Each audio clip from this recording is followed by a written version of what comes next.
Factsverse presents 40 little-known details about iconic historical events that may change how you view them. We've all taken history classes in school, and most history books tell the same stories. We've learned these facts and we believe them to be true. But here are 40 little-known details about iconic historical events that may change how you view them. Before we get into our video, jump down to the comments and let us know if you could jump to any time period in our past, which one would you jump to and why?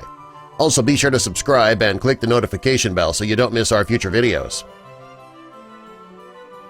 General George Patton led the U.S. forces as they freed parts of France that were occupied by the Germans during World War II. During World War I, he was caught up in a misunderstanding with the French locals.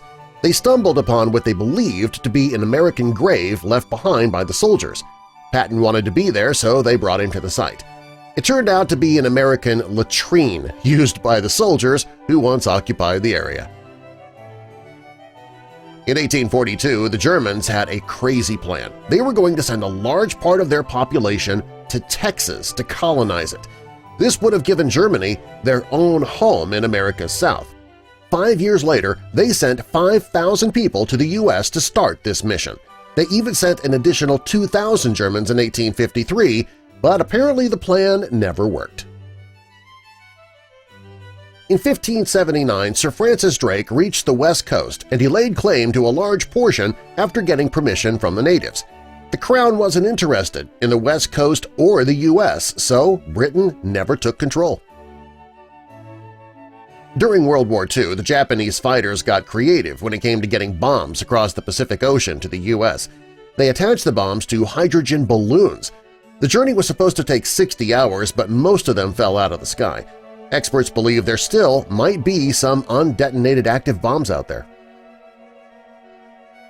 Before World War I began, commanders from Germany and the United Kingdom spent their days patrolling the waters. They even drank together often. When the UK declared war on Germany in 1914, the English leader fired on his German friend, stalling his ship. The German man didn't even know that war had been declared. The Englishman took his German friend prisoner. Any American will say that the automobile was invented in the U.S. by Henry Ford. His Model T may have revolutionized the roads for the future. Ford, however, did not invent the first vehicle. The first model was created by a pair of European designers named Emile Levasseur and Carl Benz. Carl patented their first automobile in 1886, 20 years before Ford's version hit the market. While Captain William Bligh was the captain of the HMS Bounty in 1889, his crew turned on him. And according to legend, they did this because they were overworked, and he also insulted the crew. Turns out Bligh was a lot nicer than other commanders. His men rebelled after spending time partying in Tahiti, and they decided that ship life just wasn't for them. They wanted to go back to the island, so they mutinied. Gavrilo Princip was the man who shot and killed Archduke Franz Ferdinand, which brought on a series of events causing World War I. After he killed the Archduke, he was not killed on the scene or even put to death. Instead, he received just a 20-year prison sentence. He ended up dying of an illness while behind bars. Francis Scott Key is the person who wrote the song that we all know and love, The Star-Spangled Banner, but he didn't write the melody of that song. The melody actually came from a song called Anacreon in Heaven. It was composed by an Englishman named John Stafford Smith. He wrote the song to, believe it or not, be a drinking song, and now it's a national anthem. But then again, as much drinking as we do here in the States, that might be appropriate. America didn't become independent until July 2nd. That was the day that Congress voted to free the U.S. from Britain. Oh, wait a minute, isn't July 4th the birthday of the U.S.? Well, that's the day we celebrate it, but we actually didn't become independent until July 2nd. It was July 4th that the Founding Fathers signed the Declaration of Independence and spread the word about the decision. But by then, Americans had already been free for 2 days. Anna Strong, who lived near Abraham Woolhall, was a spy during the Revolutionary War. She would often go to New York to get information from British soldiers, but soon people started to become suspicious. They would tell Anna the location where they would leave information, and she'd hang a particular color so that they would know where to find it. Van Zandt country was tired of the martial law enforced over the former Confederate stronghold.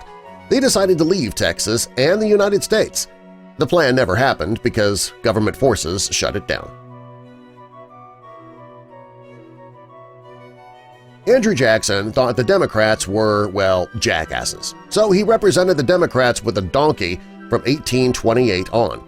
In 1874, a political cartoonist drew an elephant with the caption, "The Republican Vote," and that's how the symbols came to be. On April 14, 1865, Abraham Lincoln signed paperwork to create the Secret Service. Hours later, he was assassinated at Ford's Theater. The Scottish invited the man who was depicted as Braveheart's foe in the movie to Scotland. Multiple people were trying to claim the throne, and they needed the man's help in figuring out who deserved it. He ended up keeping the land for himself, and that led people to believe that he was one of the most competent kings ever. Photos of Soviet missiles in Cuba pointing toward the U.S. were discovered in 1962. That's what kicked off the Cuban Missile Crisis. During the standoff, the U.S. sent a pilot named Charles Maltzby to spy on the Soviets. He accidentally flew too far into their airspace, though, and he was almost shot down. His presence there could have caused a nuclear war. Between 1920 and 1933, Americans couldn't produce, import, transport, or consume alcohol. People still tried to drink, so the government was poisoning industrial alcohol to keep people from drinking it. The poison program killed close to 10,000 people. Cleopatra may have been Egypt's final queen, but it turns out she wasn't even Egyptian. She was more likely Greek. When the Founding Fathers signed the Declaration of Independence, again, July 4th, they did so to be free from British rule, which they actually declared 2 days earlier. Okay, we won't get into that again. Anyway, 8 of the men who signed the Declaration of Independence were English. They actually came from the country which America was severing ties with.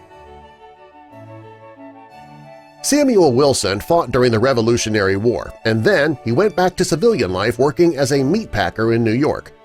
During the War of 1812, he would inspect the meat before the soldiers ate it. They had a joke that the U.S. on the packaging didn't stand for the United States. It stood for Uncle Sam. After that, the icon of Uncle Sam was born.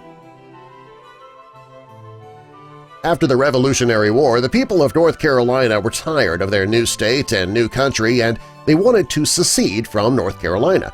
They tried to call their new place Franklin, after Ben Franklin. The United States, however, never let the secession happen, and they didn't recognize the new region. People say that the Titanic was supposed to be unsinkable, but according to a historian named Richard Howells, it's highly unlikely that the passengers thought that they were getting onto an unsinkable ship. Thomas Edison had a patent for the light bulb in 1880, but he wasn't the first. A British chemist named Warren de la Rue had the same idea 40 years earlier. Neither Columbus or Amerigo Vespucci discovered America. They both get credit for discovering America, but neither was the first person to visit U.S. soil. It was actually an Icelandic explorer who first came to the U.S. during the 10th century. Life after the Revolutionary War was tough for residents of Massachusetts, farmers in particular. By the 1700s, many had gone to jail because of outstanding debts. People started breaking out of jail and protesting. Daniel Shays led the revolt against the governor, and the people sided with their neighbors. The governor was never reelected. Robert Heft was only 17 years old when his teacher assigned the class a project to come up with a new design for the American flag. It was also a contest to have the creation actually become the nation's flag. He got a B- on the project, but Congress liked his idea the best, and it became the country's new flag. So, afterwards his teacher changed the grade to an A. The phrase, "let them eat cake," shows that a rich person doesn't respect the poor. Marie Antoinette, the Queen of France, never said these words, though, as most people believe. Jean-Jacques Rousseau wrote the line in his autobiography, and people associated it with Marie Antoinette. The U.S. bought Alaska from Russia in 1867. They paid $7.2 million for the entire state. That equals to only about 2 cents per acre. Paul Revere got all the credit for letting people know that the British were coming. There were other writers that night, but they didn't get the credit in the history books. Paul Revere yelling, "The British are coming!" Well, that probably didn't happen either. He couldn't be riding through town screaming his head off if the whole idea was to help his neighbors get away quietly. The Celts made a play for the Egyptian monarchy, but, well, it didn't work. The attempt went so horribly, in fact, that they didn't have a chance, and Ptolemy left the mercenaries that survived his wrath on the island to starve to death. During the French Revolution, Marie Antoinette and Louis XVI died. Their son, Louis XVII, survived, and he was treated horribly in prison. He died in 1795 from tuberculosis, and nobody cared. When it looked like the family would regain power in France, hundreds of men came forward claiming to be their son. Shortly after the Civil War, in 1862, the first dollar bill was released. It didn't have George Washington's picture on it either. It was Salmon P. Chase, the Secretary of Treasury.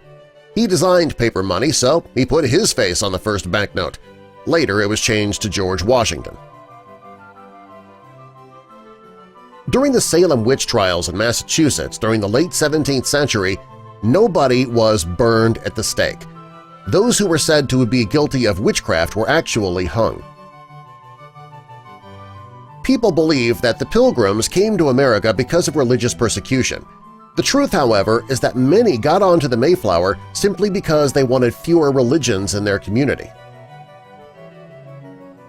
Jeannette Rankin became a congresswoman for Montana in 1916, but it wouldn't be another 4 years before women were even allowed to vote. Albert Einstein invented E=mc² and won a Nobel Prize for physics. He was also almost the first president of Israel, but he turned down the offer. Joan of Arc was a national and religious hero. People admired her, and many dressed like her and cut their hair short. Movies embellished a lot about Pocahontas and John Smith, and it created a love story between them. When they met, though, she was actually 12 years old and he was 30. They did cross paths and became friends, but there was never anything romantic or inappropriate. When people think about the Wild West, they think about drunken cowboys having shootouts in the street. In reality, though, only 1.5 people were killed by a gun each year. Johnny Appleseed, the folk hero, he is said to have planted apple seeds all over the U.S. Well, Johnny Appleseed was based on John Chapman, but he protected trees and green spaces with fences. He earned the nickname Johnny Appleseed, and, well, somebody thought it would sound better if he planted seeds everywhere and made up the story. Which of these historical events surprised you the most? Tell us in the comments, and subscribe for more.